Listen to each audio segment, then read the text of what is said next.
Abolition de la prostitution, pénalisation des clients. Abolition de la prostitution, pénalisation des clients. Donc le problème aujourd'hui au Sénat, il est sociologique. C'est une assemblée d'hommes plutôt âgés. Si c'était une assemblée qui était constituée à 50% de femmes et d'hommes et où il y avait plus de jeunes représentés, alors la pénalisation des clients serait déjà passée. Ce qu'on demande, c'est l'inversion de la charge pénale. Depuis 1939, en France, on pénalise les personnes prostituées.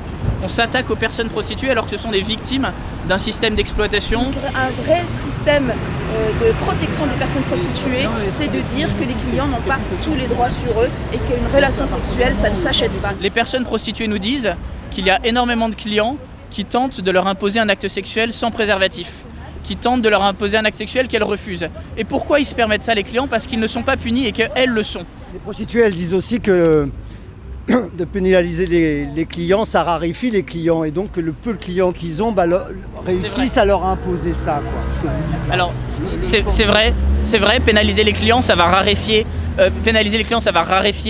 l'offre et donc ça va raréfier le marché, ça va raréfier les demandes. Il faut savoir que dans une transaction prostitutionnelle, le client a tous les droits. La loi ne peut pas se retourner contre lui, il a le droit d'acheter une femme.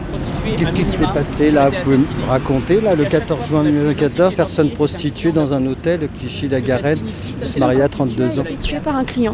Ce qu'on constate, c'est que sur l'année 2014, toutes les personnes prostituées qui ont été tuées, quand on connaissait les auteurs de ces meurtres, eh ben, c'était des clients en fait. Le client est un homme qui tue en toute impunité, qui détruit et qui tue. Écoutez, j'ai eu 4 fauteuils roulants dans mes 22 ans de prostitution. Les 4 étaient mariés. De quelle misère sexuelle on me parle?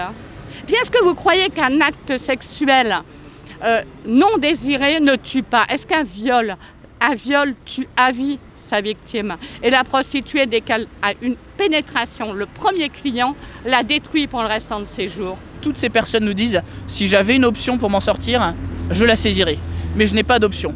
Et si on continue à dire que acheter un acte sexuel, c'est absolument pas grave, c'est normal, alors il n'y a aucune raison que l'État débloque des moyens de prévention et d'insertion sociale. Vous savez, si les sénateurs en avaient quoi que ce soit à faire de la vie des femmes, on n'en serait pas là.